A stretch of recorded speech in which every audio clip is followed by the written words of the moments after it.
bring you up to speed with the latest revolving around the world of sports. On today's edition of the show, we shall review and preview the UEFA Champions League matches, as well as all the stories revolving around the world of sport. It promises to be an exciting edition of the show, and we'll urge you to sit tight as we're very much loaded this evening, of course, with the latest revolving around the world of sports. So take a short break, and we'll come back from this break. We'll bring you all that you need to know revolving around the world of sports this evening. Please stay with us. We'll be right back.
Welcome back, of course, the Sports Extraordinary on Atlantic Television Network. And of course, joining me on today's edition of the show is Emmanuel Michael. Good evening to you, Michael, and welcome to the show.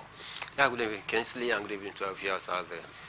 All right, like I mentioned, we're taking a look at the UEFA Champions League games yesterday, and as well as tonight's encounter as well. But we have a lot, of course, to talk about, especially the encounter between Real Madrid and Manchester City. Not forgetting the game between Arsenal Football Club and Bayern Munich. But one man, of course, actually caught our eyes yesterday is the man Erling Braut Haaland. Wasn't that very fantastic, of course, in that game against Real Madrid? He had just 20 touches of the ball, and the fewest of any player who started the game, and he made of course, he didn't actually put up, a very impressive performance down there for City, and we're asking as well, what do you make of his performance? And taking a look at it, a City, of course, really better, more of a better team without the man Erling Braut Haaland. And for the Gunners, do they stand a chance? Is there still hope for them, looking at the fact that they traded blows in a pulsating 2-2 draw at Emirates Stadium? We'll talk about all of this as well on the show this evening. But Michael, let's talk about basketball this evening. As Rivers Hoopers, we hear that Rivers Hoopers 3 new signings have arrived in Nigeria ahead of preparation for season 4 of the Basketball African League. Basketball, I recall that Hoopers had announced the signing of 32-year-old William Perry, John Watkins, and the Canadian-born Nigerian Kevin Amayo. What do you make of course, these players, coming down for River Supers? Yeah, for me, I think it's a good one. Teaming up with their new teammates out there. It's coming very timely at a time where Rivers Hoopers is preparing for the Savannah Conference of the Basketball African League. Sahara Conference of the Basketball African League. I think it is good because they need time to also get to understand the philosophy of the team, to get to know their new teammate as well, and also get to perfect their tactics as well. They need this chemistry and understanding among themselves, and for the coach as well to keep a close tab on them so as to also help them improve in some areas of their game as well. But of course, if you ask me, I think it's a great one because these are experienced players, and of course Rivers Hoopers having done pretty well by winning the Basketball African League here in the country. Also finishing third in the just concluded Louis Edem Invitational Tourney out there, where they did extremely well. Though they were defending champion in that very one, but they couldn't defend this year's own. But then they came third. Though I think for me, why they actually came third was that they were using that tournament as a maybe as a dress rehearsal for the big one that is coming up. So I think it's a good one, noting that these 3 new signings have also joined up with their new teammate out there to get themselves prepared for the big one that is coming. Impressive one, of course, for River Supers, bringing these big names ahead of the Basketball African League. You will see something huge as well, for them. But Michael, have they really got to the best of preparation ahead of the Basketball African League?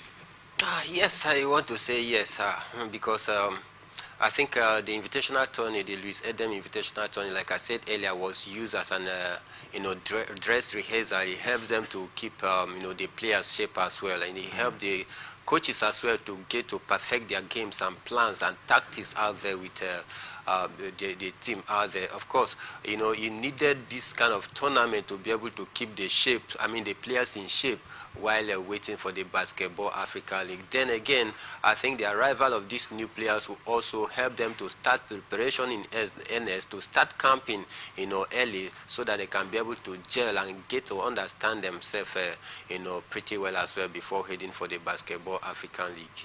River Supers preparing for the Basketball African League. They've really gotten the best of preparation. I think they lost twice in the Louis Edem tournament. They lost to Hoops and Reeds, and as well they lost to the team from Ghana as well. It's quite understandable for me.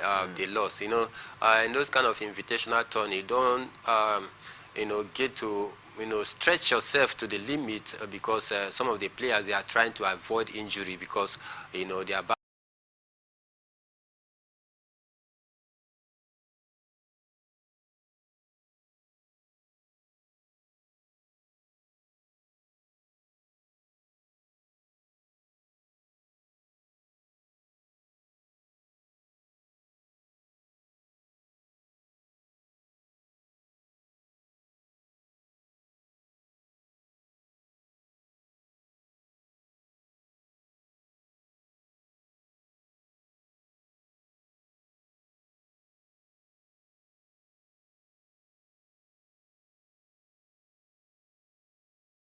while preparing for the Basketball Africa League. So I think for me, I wasn't surprised that they get to lose. They had actually played 21 games unbeaten, but that 21 games unbeaten was broken, and the reason is very simple. They were trading with caution, trying to avoid injury while preparing for the big one.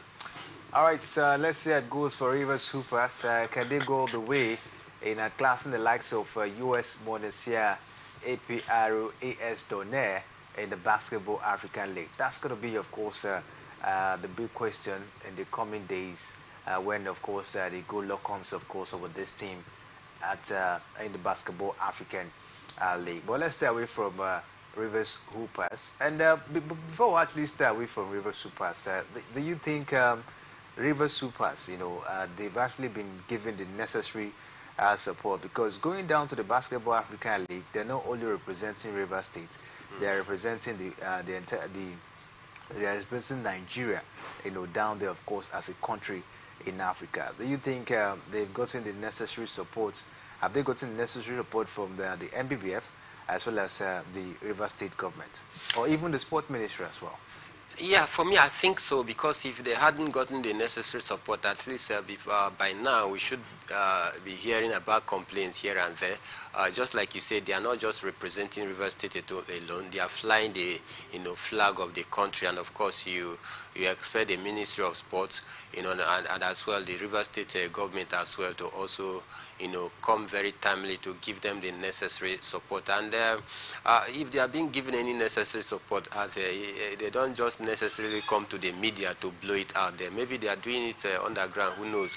But then one thing you can't take away is that the Commissioner of Sport in the state, talking about Barrister Christopher Green, from day one has been very, very supportive, of these Rivers Hoopers, even down from the day they actually started doing pretty well in the Basketball African League, and the final took place here in Port Harcourt. You saw the massive support, that was given to, the Kingsmen, as they are fondly called out there. So for me, I think the necessary support we are talking about, yeah, they are receiving it, because if they were not, I think they should should have been complaining by now.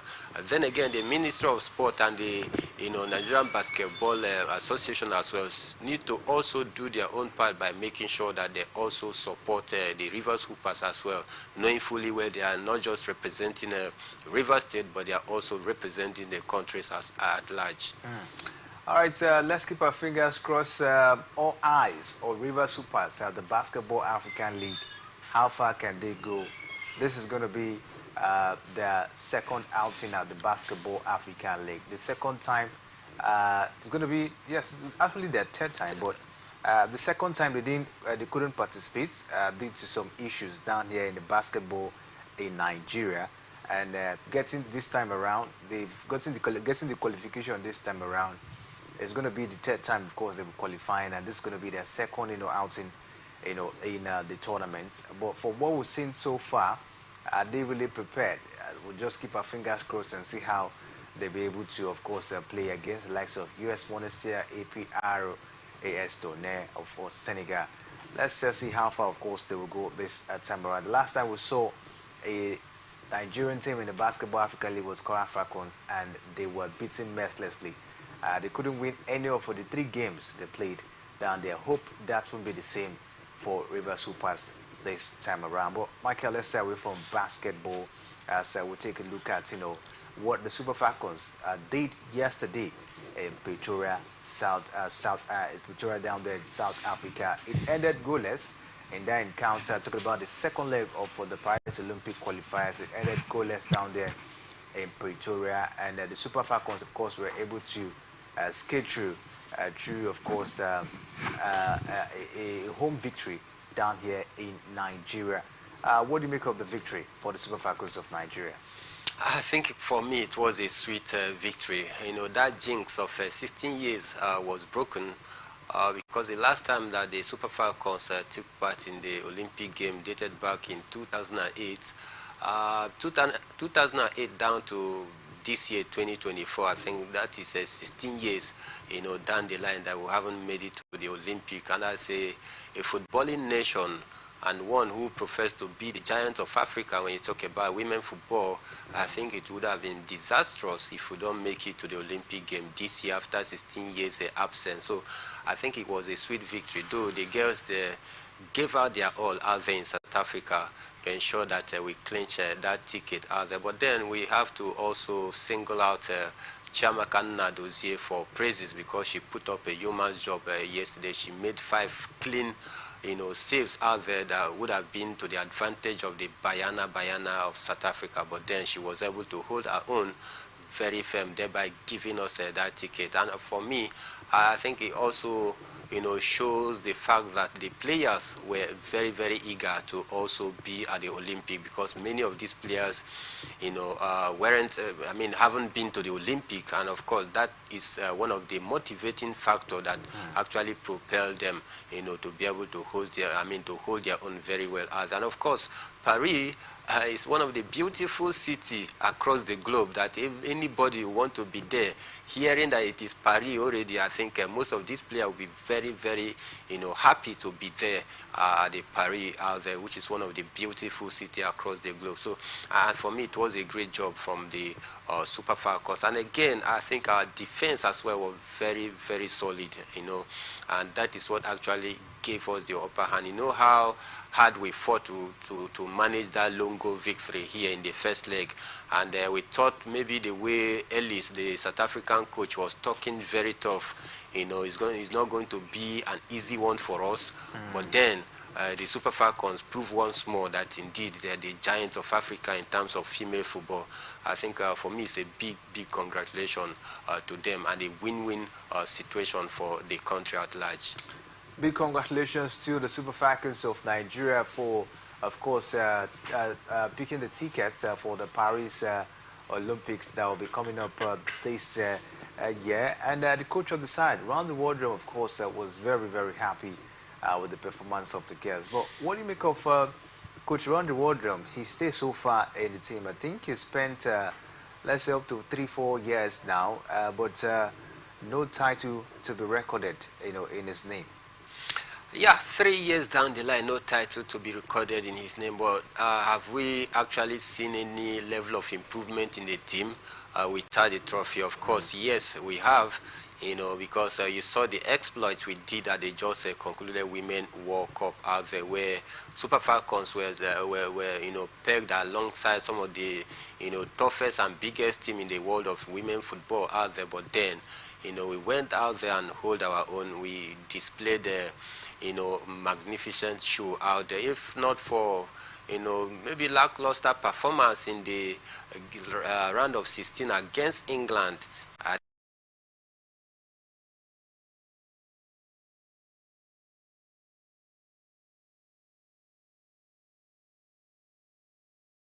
Embroglio, looking at the whole issue that transpired between Randy Waldrum and the Football Federation, talking about NFF, even before that Women World Cup. Nobody actually gave us a chance, but then he was able to tinker the girls around and we were able to hold our own out there.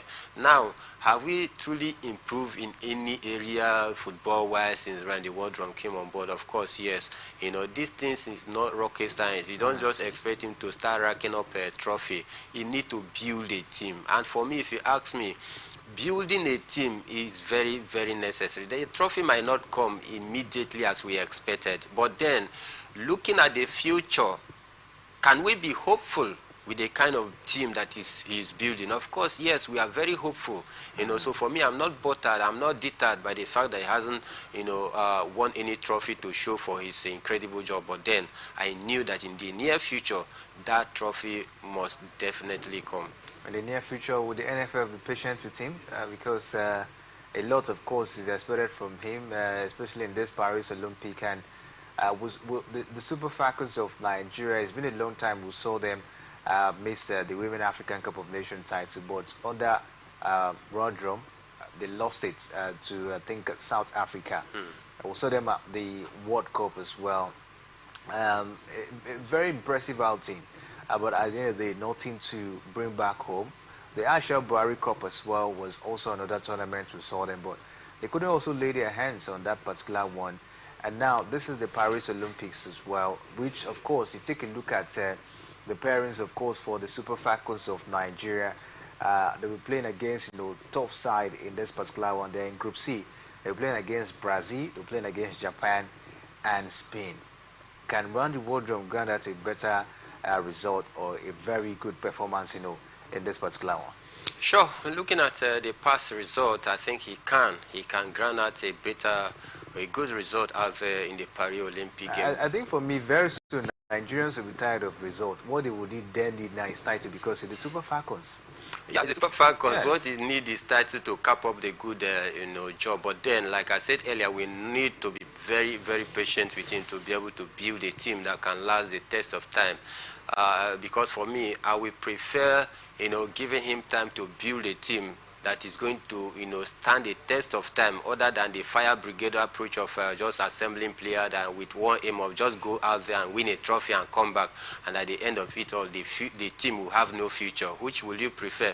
A team that has a future, a potential title-winning team, other than for you to have assembled a team that can just win you a temporary trophy, and at the end of the trophy that you just won, everything goes back to normalcy. So for me, if you ask me, I will stick with the idea of building a long-lasting team that can be able to amass a lot of medals in future, maybe in 3-4 years time, other than winning one trophy right now and the team scatter. So I don't know the angle that you belong to, but I'm of the opinion and the angle that Randy Waldrum should be given the time. Though we've not seen any trophy to cap up this impressive performance for the last 2-3 years that he has been in charge, but then I see a future, because definitely the team that he's building right now is a team that you can rest assured that in the near 2 years, definitely we must have a trophy to show for it. All right, let's see how it goes, of course, for the man Randy Waldrum. But the man has beckoned on the sports ministry to be able, of course, to put up adequate preparation ahead of the Paris Olympic. He said a lot. He talked about, he said the team will have to camp in Europe to prepare for this one. That there should be adequate, there should be proper transportation system and welfare of the athletes. What do you make of this one from Randy Wardrum?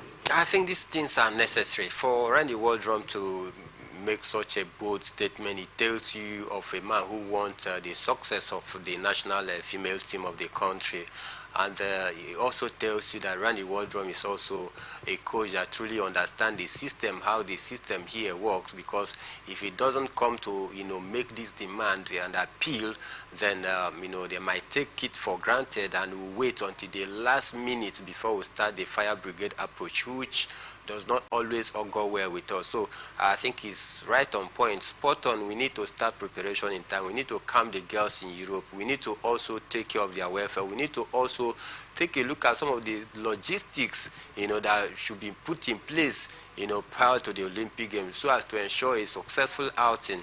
And for me, I think this call by Randy Wardrum at this time is coming very, very timely, so that he doesn't need to relax on his oar. He doesn't need to keep mute and reticent at this point in time, only to speak very loud when we are 1 week or 2 weeks before the competition are there. Then people will start asking, why didn't he make this known earlier? The blame game is what we are good at, and most of us here in the country, we are all coaches individually, professional coaches. We use mouth to coach very well, not forgetting the challenges that some of these coaches passes through, behind the scene. But for the fact they don't come to the media to voice some of these things, they took it hook, line, and sinker. And for we thought maybe they don't know what they are doing. So for me, I think this call is coming very timely, so that if anything goes wrong, if they don't take proper time to also look into this demand that he has placed upon them, then nobody will blame him, because we are also good at hiring and firing. When we get there, this shoddy preparation, let's go there and get it and come back, the quick fix syndrome. If he doesn't get it that quick, the way I will say, he's not a good coach, let us fire him. Did you provide him the necessary tools and material to get the result? No. If you don't provide him the necessary tools and material to get the result, you don't expect him to get a positive result. And that is why he's coming up to the media right now to make this demand and make it very clear to the world that these are things that must, as a matter of must, be put to place if we want to ensure a successful outing. So for me, I think this call is coming very timely. Coming very timely, of course, from Coach Randy Wardrum, urging the sports ministry, to put up a better preparation ahead of the Paris, Olympics. And we hope that this preparation, of course, will also extend to other sporting federation, not only the NFF as well. Because the last time Nigeria went to the Olympics, that was in Tokyo, it was really an abysmal, outing. And the Olympic Committee, I think they should also step up this time around, because in Tokyo, it was very, very abysmal. We hear some of our athletes, of course, were actually being excluded from the game due to the fact that they discovered that they took a prohibited substance, and all of that. And some of our athletes, of course, didn't have the best of performance, and especially the likes of Chukwuebuka Enukechi, who actually came out on social media to be washing, of course, his jersey, was another embarrassment. We hope that we don't see things like that anymore this time around. That's why Coach Randy Wardrum is coming up by this time to tell the sport ministry to make sure that there is adequate preparation for the girls. But Michael, it wasn't only the Super Falcons that picked the ticket down here from Africa. Zambia women dramatically joined Nigeria in winning Olympic sports. They needed extra time, of course, to get past Morocco in Rabat, as the Copper Queens turned a 2-1 first leg deficit into a 3-2 aggregate triumph with a 2-0 nil win at the Mole Hassan Stadium.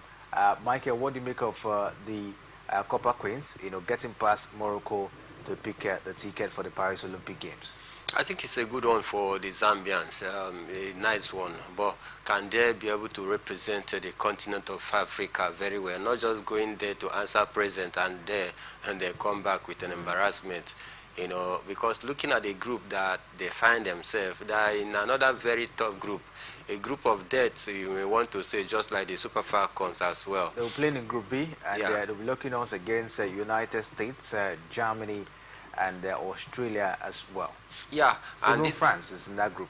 Yeah, and these are very strong team. You talk about female football here in the world, and that is why I'm saying, did they have what it takes to go out there and represent Africa? Because they are, at this point, they are not just representing, Zambia alone. They are representing the whole of the continent of Africa.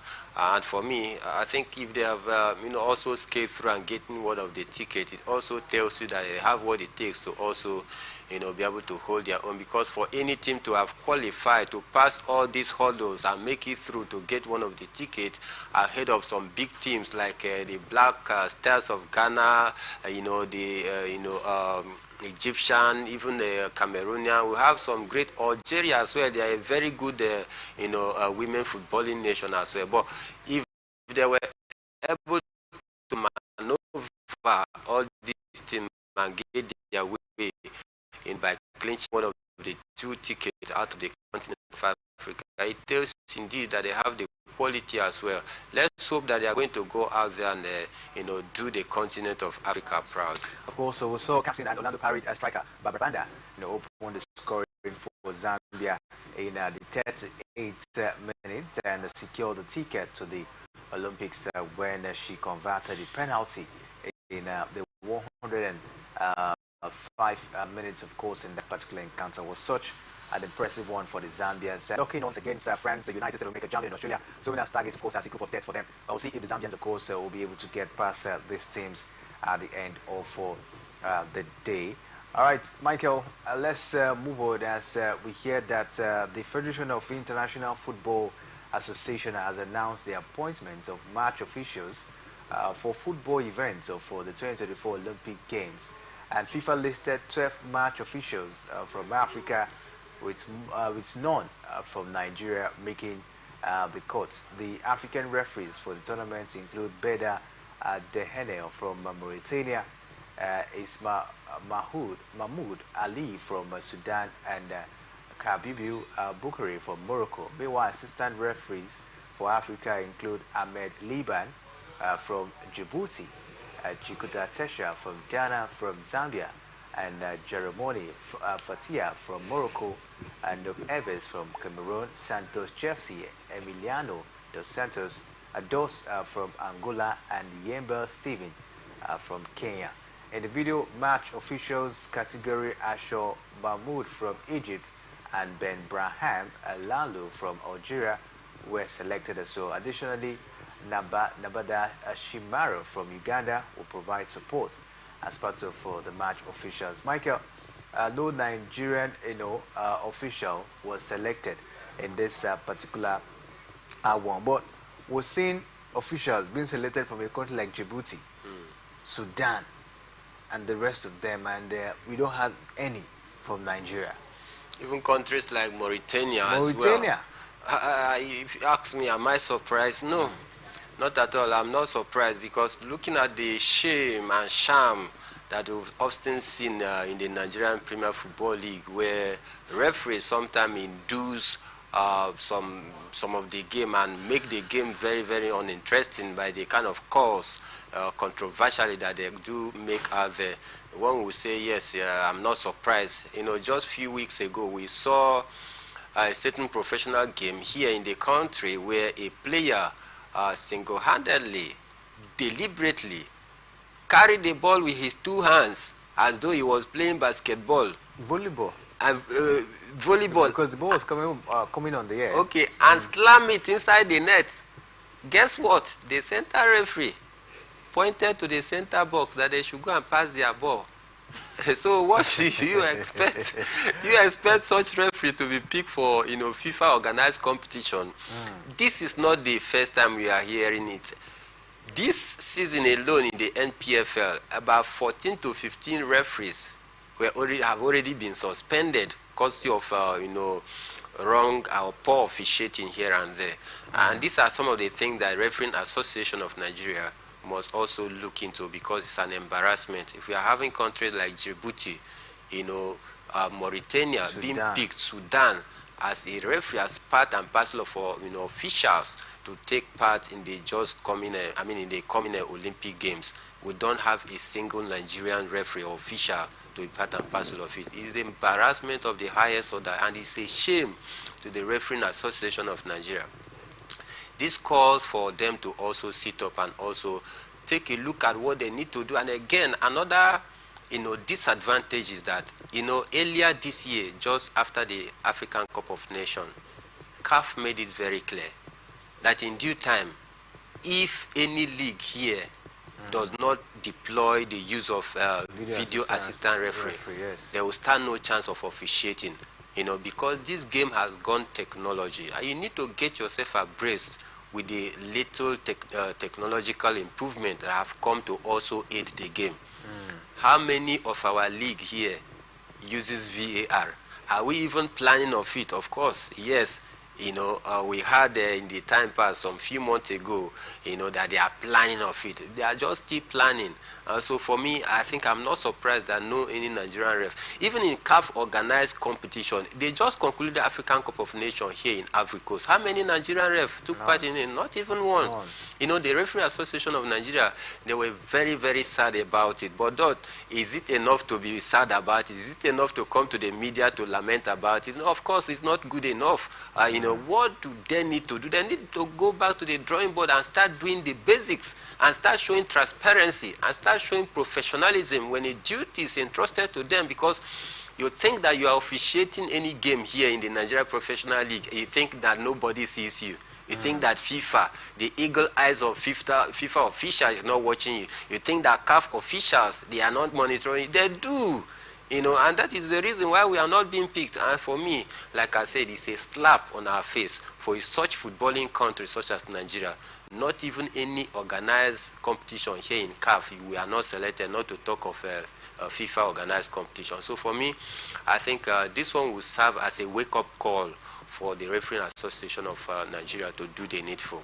But will you also attribute it to the fact that, just like you mentioned, the NFF and the referee body down here, the Nigeria Referee Association, they've actually tried most kind to step up their game to make sure that there is a little bit fair of officiating in the Nigerian Premier Football League. But we know that there are some hitches as well, around. But could it be as a result of the fact that, CAF or probably FIFA don't watch these referees while they're in action? Because how many times we talk about the MPFL, how many times do we have it on TV during match week? How many times do you have it on TV? How many matches are even shown on TV? The streaming app, how useful, how global, of course, it is, for CAF officials or FIFA officials, to monitor the performance of referees. Will you attribute it to the fact that, lack of publicity of the league or some of the matches is also as a result of as a reason why our referees, of course, are not being recognized in competitions like this? Of course, it's part and parcel of it, lack of publicity. But then for this year, I think they have done a little bit, improvement on that regard by making sure they struck a deal with the telecom giants that have also, been streaming some of the games, not all of the games, but some of the games. So I think in that area, it is also part and parcel of the challenge and problem. But then it doesn't necessarily mean that the FIFA officials or CAF officials are not here in the country. That they don't get to watch this game until it doesn't mean that they are not here. Amaju Pinnick is a member, is an executive member of even NFF and a member of the FIFA as well, a very high-ranking member for them. He was the NFF president, but he's no longer the NFF He's president. That is what I'm saying. So do you think now that him being part of the member of the committee of FIFA and CAF, you think that he doesn't watch the South African League or he doesn't know anything about Ugandan League or Namibian League? Of course they do. We have FIFA official cut across everywhere in the globe. So they don't necessarily need to, be watching all of these games for them to be able to put their nose on ground and monitor what is happening. But then, that is not to take away the fact that, lack of proper publicity is also a clog in the wheel of our progress in the area of trying to develop our football, or also trying to see if we can be able to sell our referees to the world out there. So I think it is also part and parcel of the problem. All right, we'll keep our fingers crossed and see how it goes. We'll hope that things will be better when it has to do with officiating down here in Nigeria, so that referees, of course, can be selected for competitions like this. But at this point, we'll take a short break, and we'll come back from this break. We'll bring you all that you need to know revolving around the world of football. Still talking about football, but this time we'll take a look at the Super Eagles. Coaching position, of course, is vacant at the moment, and in the coming days we'll be looking forward to see someone coming up to take up that particular job. We'll take a short break now. When we'll come back, of course, we'll tell you what is happening concerning the Super Eagles coaching job. Please stay with us. We'll be right back.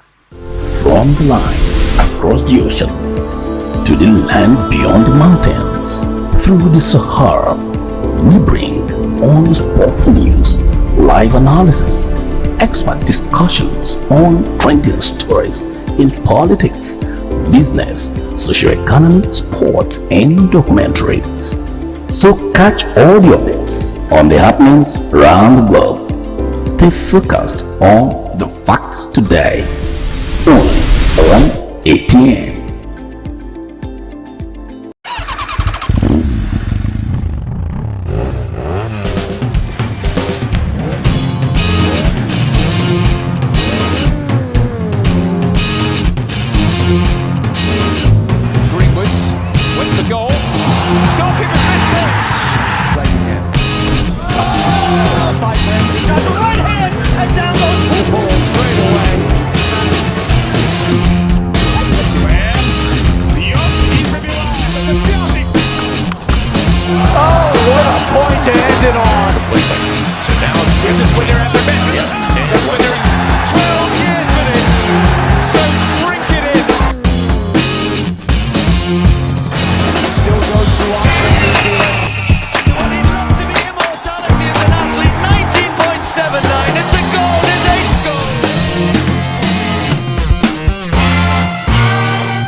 People into the country illegally. That is amazing. Honourables, you human on the point of order. Honourables, you are a human order.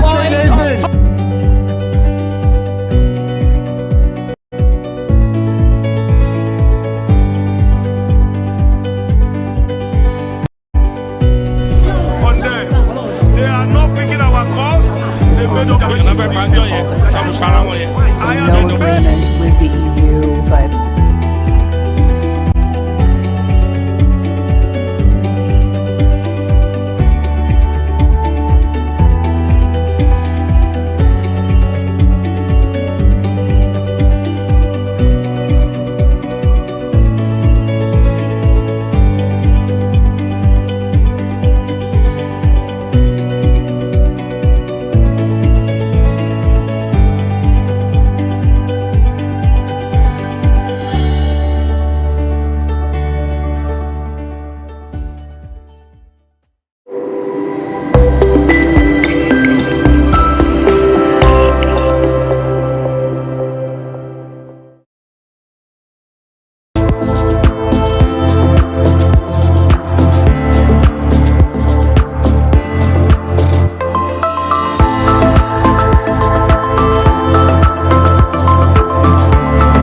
From the line across the ocean to the land beyond the mountains, through the Sahara, we bring on sport news, live analysis, expert discussions on trending stories in politics, business, socio-economy, sports, and documentaries.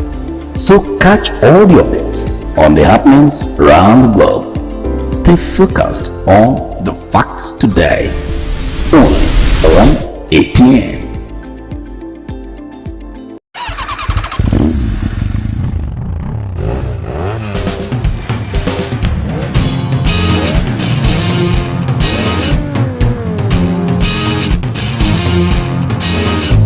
Greenwood's went for goal. Goalkeeper missed it.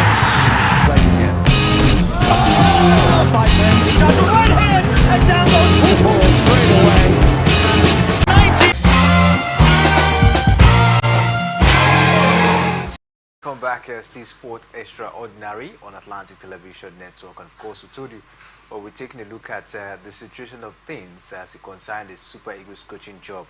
Michael, former president of the Nigerian Football Federation and FIFA Council member Amaju Mervin Pinnick has thrown his weight behind ex-international Finidi George to become the next coach of the Super Eagles of Nigeria. What do you make of this one coming from Amaju Mervin Pinnick? I think I'm not comfortable.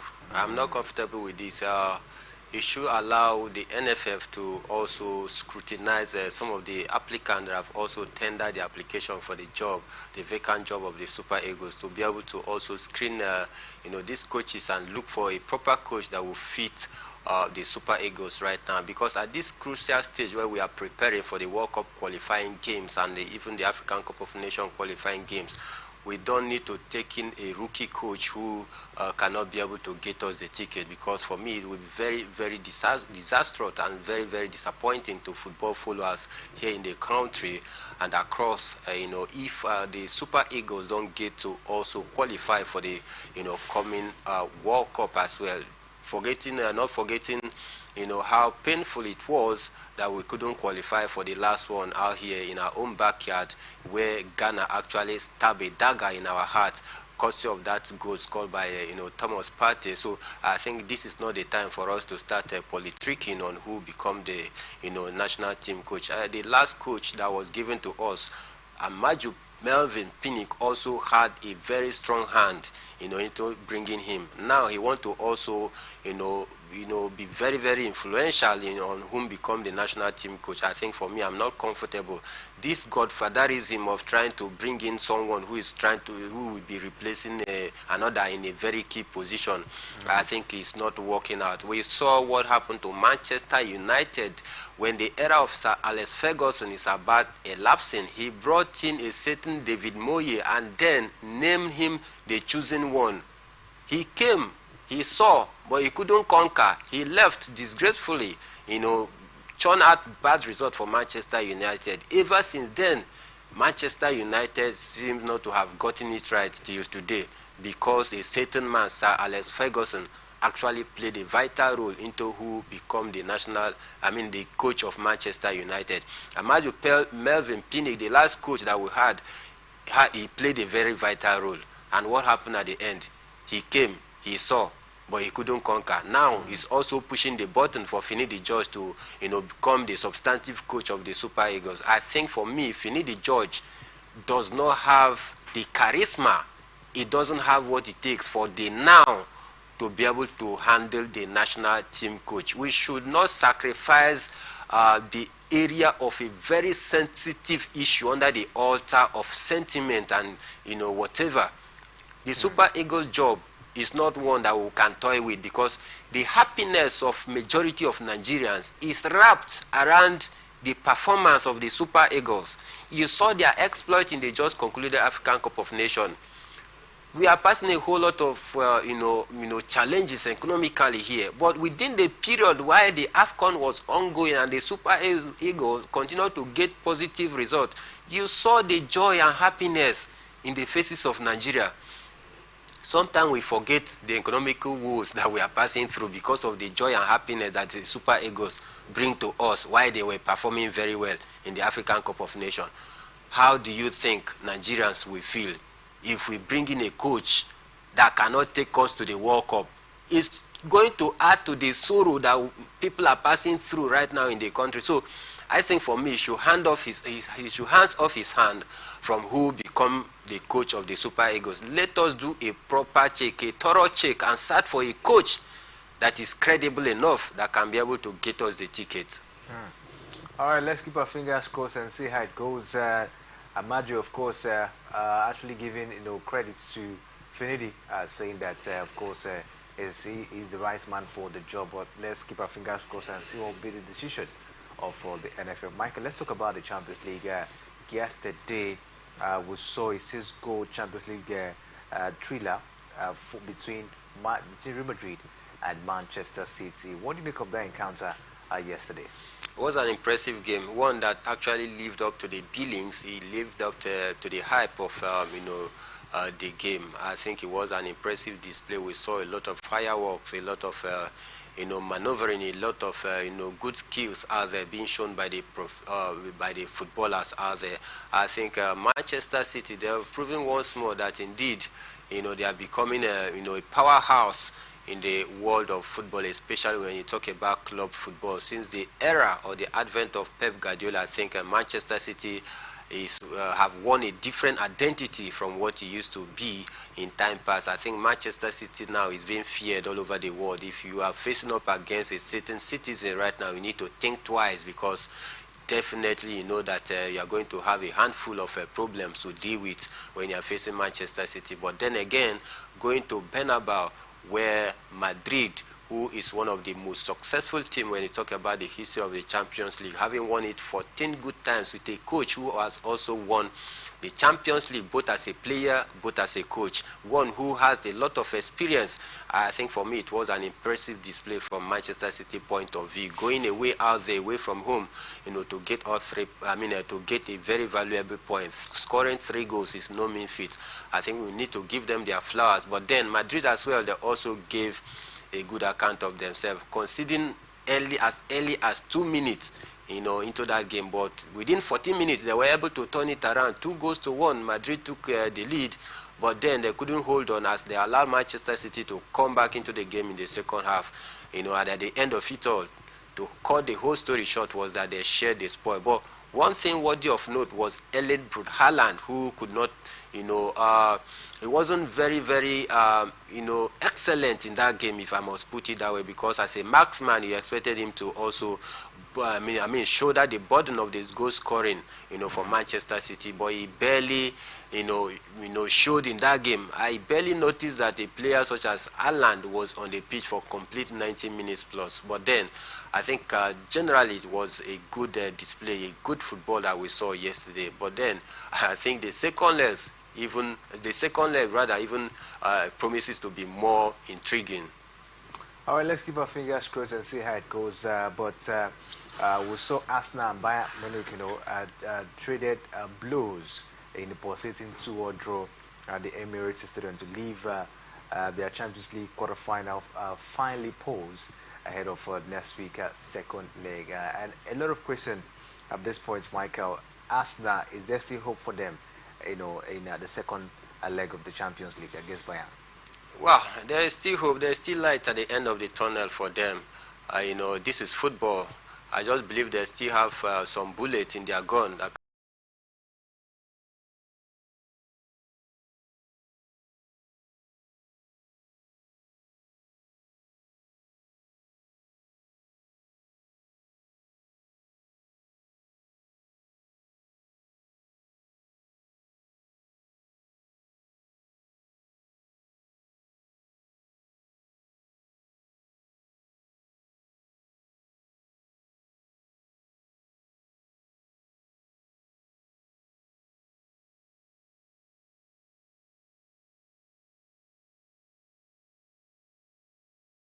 motivation for the Gunners, but then they couldn't make that home advantage count. If you cannot get an outright victory at your home when you had all the advantage against a certain Bayern that have lost their form this season, how much more going away from home you think you can go out there and get the result? It's going to be a very difficult one. And again, considering the fact that the Bavarian, the Champions League is the only hope that they have for to lay their hands on a major trophy this season.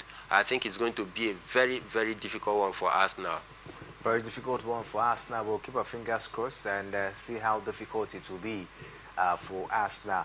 But tonight, Paris Saint-Germain will be in action against Barcelona. Michael, what do you make of this encounter? It's a 50-50 game for me. In recent games, we've seen Barcelona having an edge over a certain pitch, and despite the fact that Barcelona have actually struggled so far this season because of the fact that they are lighted with short of funds to get the kind of players that they would have, loved to get, and that is one of the reasons why Javi, has complained and made it very clear he's going to drop the anchor at the end of, this season. But then we've seen them going back to the La Masia, bringing some good product out there that have been carrying the shouldering the burden of the team.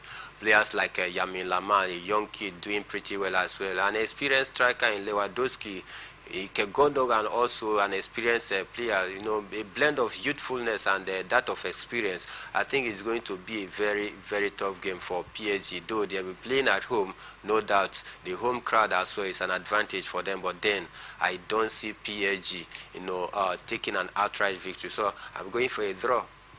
A draw for Michael in that encounter between Paris Saint-Germain and FC Barcelona. And as well, we'll see another interesting encounter, Borussia Dortmund against Atletico Madrid. What do you make of this one? Another very tough game here because both teams play almost a similar pattern of play. Attack for attack, defense for defense, skills for skills, experience for experience, because those two teams are evenly matched. Dortmund, they are no newcomers to Champions League. They've been playing it year in, year out, so they have that experience. Atletico Madrid as well, they are also a big boys when you talk about the Champions League, because they've been very, very prominent, in taking part in the Champions League. But then I think the home advantage will also count for the Atletico Madrid side, with Diego Simeone on the touchline dishing out instruction. So I think I'm giving it to Atletico Madrid tonight. Atletico Madrid, of course, for Michael. Let's see how it goes, of course, tonight. Paris Saint-Germain against Barcelona, and we'll see Borussia Dortmund against Atletico Madrid. Another night, of course, to take a look at the UEFA Champions League. We'll see who gets, of course, the needed results in those fixtures. But Michael, at this point, I'll call it a wrap on the show. It's been an impressive time this evening. Gracias.